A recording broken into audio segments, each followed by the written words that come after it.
The Constitution had a birthday yesterday.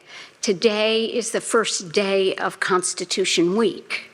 And as I can tell you personally, at a certain point, birthdays get more complicated.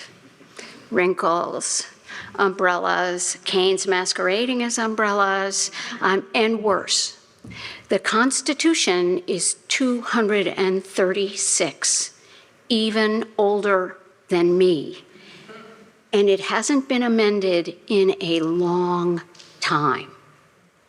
Some scholars say the Constitution is past its best-by date. Is it frozen? Is it dead? Does it just need a makeover? Or maybe being really, really old is a good thing?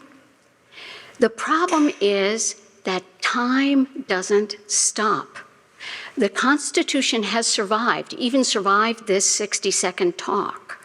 Still, the clock is ticking, and time, like my 60 seconds, is relentless.